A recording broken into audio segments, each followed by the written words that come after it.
Terima kasih Anda masih bergabung sama kami. Pemirsa, PT Chandra Daya Investasi Tbk atau CDIA memperpanjang masa penawaran dari 3 hari di 2 hingga 4 Juli 2025 menjadi 4 hari, yakni 2 hingga 7 Juli 2025 dengan tanggal pencatatan saham tanggal 9 Juli tahun ini. Ya, pemirsa, Direktur Penilaian Perusahaan Bursa Efek Indonesia IGD Nyoman Yetna menjelaskan dari 8 pipeline tersebut hanya ada 1 perusahaan yang melakukan penyesuaian masa penawaran umum yaitu CDIA. PT Chandra Daya Investasi Tbk atau CDIA memperpanjang masa penawaran dari 3 hari di 2 hingga 4 Juli 2025 menjadi 4 hari yakni 2 hingga 7 Juli 2025 dengan tanggal pencatatan saham pada tanggal 9 Juli 2025. Direktur Penilaian Perusahaan Bursa Efek Indonesia IGD Nyoman Yetna menjelaskan, dari 8 pipeline tersebut hanya ada 1 perusahaan yang melakukan penyesuaian masa penawaran umum yaitu CDIA, di mana pada saat masa penawaran atau book building, perusahaan anak usaha PT Barito Pacific Tbk atau BRPT itu menyampaikan rencana offering dan melakukan penyesuaian. Nyoman mengatakan rujukan atas penentuan masa penawaran umum telah diatur dalam POJK nomor 21 tahun 2020 terkait dengan kegiatan penawaran umum secara elektronik yaitu minimal 3 hari kerja dan paling lama 5 hari kerja. Adapun CDIA menetapkan harga IPO sebesar Rp190 per saham. Ini merupakan batas atas dari harga penawaran awal Ini merupakan batas atas dari harga penawaran awal atau book building di kisaran Rp170 hingga Rp190. CDIA ini akan menawarkan maksimal 12,48 miliar saham. Dengan demikian perusahaan ini berpotensi mengantongi dana segar sebesar Rp2,37 triliun dari hajatan penawaran umum perdana saham. Berbagai sumber untuk IDX Channel.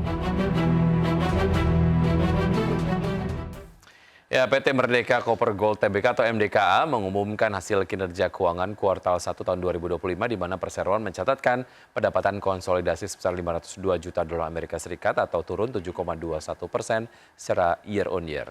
Dalam laporan keuangan kuartal 1 2025, penjualan hasil tambang ke pihak ketiga di dalam negeri tercatat tumbuh 44,3% secara year on year menjadi $368,89 juta mengimbangi anjloknya ekspor yang merosot 52,8% menjadi hanya $134,25 juta. Pada periode yang sama, perseroan berhasil menekan beban pokok penjualan sebesar 12,4% sehingga mendorong kinerja operasional jauh lebih sehat dibandingkan tahun sebelumnya.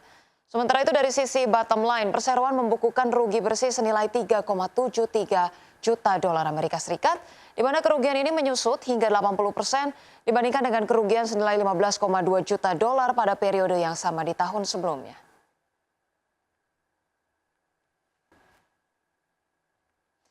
Pemirsa, PT Sanur Hasta Mitra Tbk atau MINA melakukan penambahan modal dengan hak memesan efek terlebih dahulu atau rights issue senilai Rp164,06 miliar. Ya, MINA menawarkan sebanyak-banyaknya 3,28 miliar saham baru atau sebesar 33,33% dari modal yang ditempatkan dan disetor penuh perseroan setelah PMHETD 1 dengan nilai nominal Rp20 per saham dengan harga pelaksanaan Rp50 untuk setiap saham. Dan jumlah dana yang akan diterima MINA dalam rangka rights issue ini sebanyaknya adalah Rp164,06 miliar yang berasal dari saham portefel perseroan dan akan dicatatkan di Bursa Efek Indonesia. Setiap pemegang 2 saham yang namanya tercatat dalam daftar pemegang saham DPS TWR pada tanggal 24 Juni 2025 pukul 16.00 waktu Indonesia bagian Barat berhak atas 1 HMETD, yang mana setiap 1 HMETD memberikan hak kepada pemegangnya untuk membeli 1 saham baru yang harus dibayar penuh pada saat pengajukan pemesanan pelaksanaan HMETD. Dan berikutnya pemirsa kita akan simak update dari pergerakan IHSG di pukul 9:27 waktu Indonesia bagian Barat. Sejauh ini IHSG bergerak menguat dengan penguatan 0,22% level 6.894,663 dan pergerakan sektoral pemirsa sejauh ini bergerak positif ya. Baik dengan sektor transportasi yang mengalami penguatan paling signifikan sejauh ini. Iya, baik. Kemudian kalau kita lihat juga di sini ada top gainers datang dari Antam, Karya, Kras, kemudian ada MBMA, Laba, Tower, kemudian juga top losers ada BRPT, Naik, Oasa, Bumi, Nobu dan juga PTMP.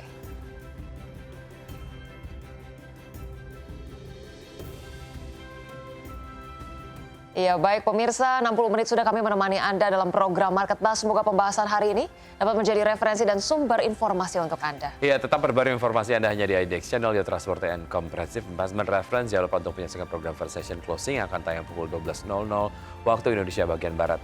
Karena urusan masa depan harus terdepan, aku investor saham, saya Wiki Adrian. Dan saya Rosalyn Chiu, pemirsa kami pamit undur diri. Terima kasih dan sampai jumpa.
Ada siaran dia berarti. Wah.